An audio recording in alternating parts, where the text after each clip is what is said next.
खुलुमबाय आं सिबि रानी ब्रह्म नोंथांमोननिसिम फिन आं सानसेयारि खौरां लानानै फैबावबाय नोंथाङा जुदि चेनेलाव गोदानबा सानफ्रोमबो फुंनि समाव खौरां मोननो थाखाय एसबि बड' निउज चेनेलखौ साबस्क्राइब खालामनानै ला नोंथाङा बे चेनेलाव सानफ्रोमबो फुंनि समाव खौरां मोननो हागोन।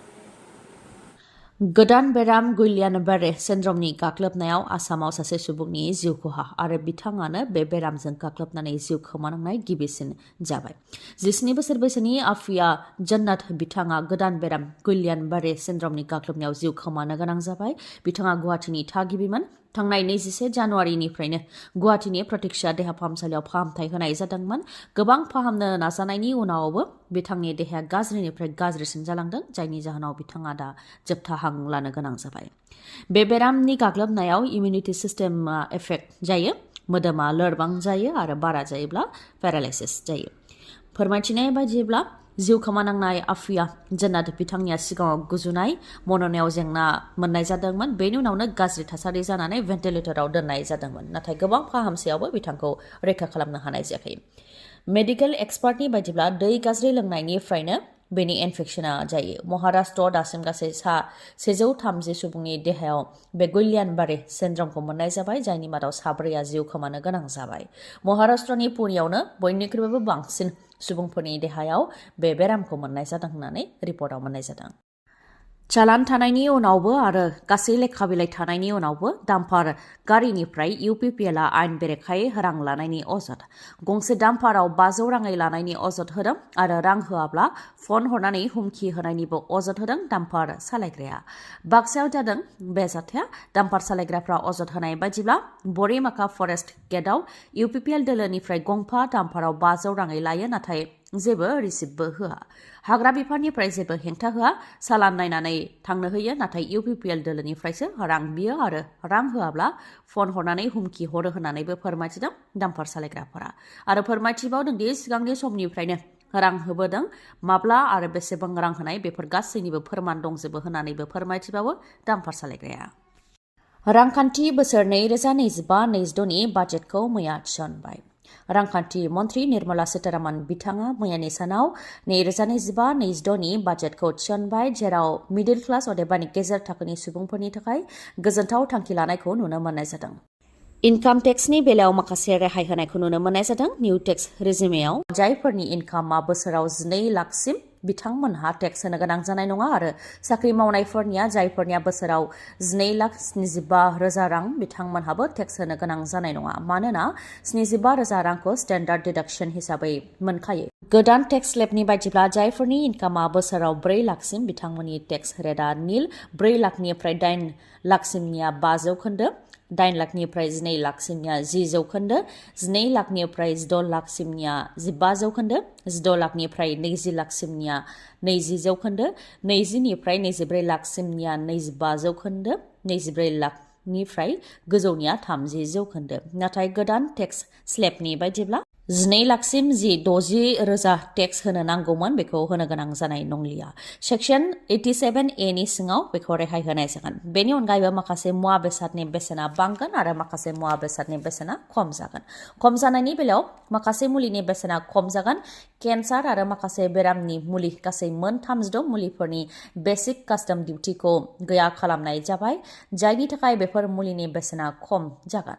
माखासे इलेक्ट्रनिक मुवा बेसादफोरनि बेसेनाबो खम जागोन, जेरै LED, LCD TV, touch glass sheet, flat panel डिसप्लेनि बेटारि, इलेक्ट्रिकजों खारग्रा गारि बेफोरनि बेसेना खम जागोन। 2030 सिमाव इलेक्ट्रिक गारिखौ 30% फाननायनि जि थांखि, बेखौ नोजोर होनानै इलेक्ट्रिकजों खारग्रा गारि बानायग्रा मुवा बेसादनि सायाव बेसिक कास्टम डिउटिखौ खम खालामबाय, अदेबानि बेसेना खम जागोन। ब्रैथि क'क्राझार थुनलाइयारि फोरबोआ जागायजेनबाय। मैयानिफ्राय जागायजेनबाय। सानथामनि हाबाफारिजों बेखौ क'क्राझारनि बड'फा कालचारेल कमप्लेक्सआव खुंनाय जादों, जेराव BTechनि गाहाय प्रमद बर'जों लोगोसे गुबुन गुबुन दैदेनगिरिफ्रा बेयाव बाहागो लादों आरो गाहाय आलासि महरै नागालेन्डनि आयेन आफादनि बुंथिगिरि शारिगेन लंकुमार बिथाङा बाहागो लादों। गुबुन गुबुन हादरनिफ्राय बेयाव लिरगिरि, थुनलाइगिरि आरो मेलेमजिबिफोरा बाहागो लादों। बड'लेण्डनि जेंना आरो बुहुमनि गुबुन गुबुन ओनसोलनि नलेज बा गियानखौ बेयाव रानलायनाय जादों होननानै फोरमायथिदों BTechनि गाहाय प्रमद बर' बिथाङा।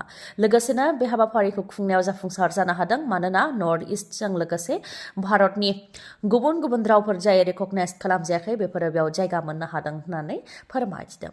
मख'नो गोनांदि क'क्राझाराव खुंजानाय ब्रैथि थुनलाइयारि फोरबोआव जापाननि सासे लिरगिरिया बर'नि दोरोङारि गाननाय जोमनाय दख'नाखौ गानदों, जायनि जाहोनाव बिथाङा गोबां सुबुंफोरनि गोसोखौ गावनि फारसे बोनो हादों आरो बिथाङा बर' हारिनि दोरोङारि गाननाय दख'नाखौ गाननानै बर' हारिनि दख'नाखौ मान होनाय जादों, अदेबानि बर'नि हारिमुखौ मान होनाय जादों। लोगोसेनो बे ओनसोलनि सुबुंफोरा जोबोद अनसुला बेखौ फोरमायथिदों बिथाङा।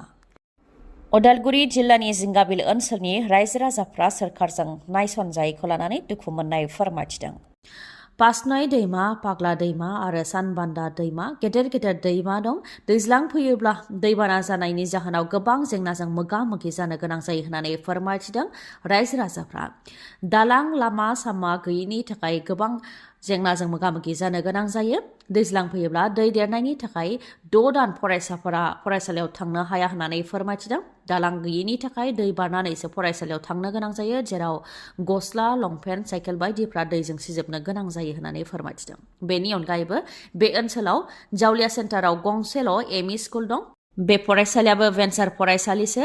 बे फरायसालियावनो 68 गामिनि फरायसाफ्रा फरायनो फैयो होननानै फोरमायथिबावदों जिंगाबिल ओनसोलनि रायजो राजाफ्रा। रायजो राजाफोरनि बे दुखुखौ लानानै सोरखारनोबो गोबां फोरमायथिबाय बा सोरखारखौ गोबां खेब खावलायबाय, नाथाय सोरखारा जेबो राहा लायाखै होननानै फोरमायथिदों।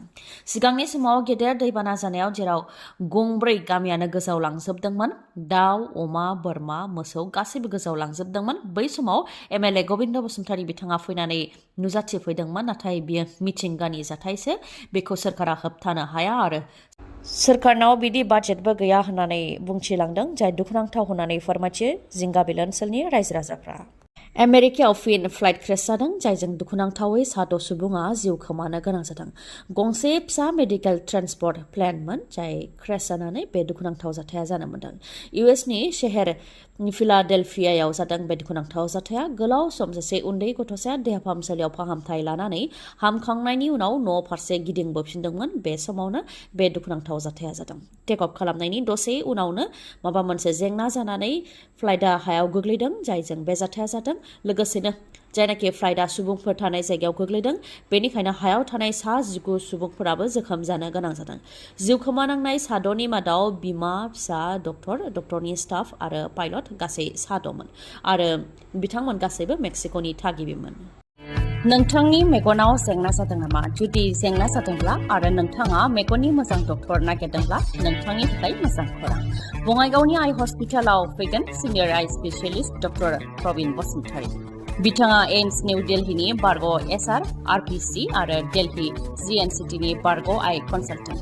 डक्टर प्रबिन बसुमतारीनि अनगायैबो मेगननि डक्टर आशराफुल आलम आरो डक्टर मेघाली शर्माखौबो बङाइगावनि आइ हस्पिटालाव नोंथांमोनहा मोननो हागोन।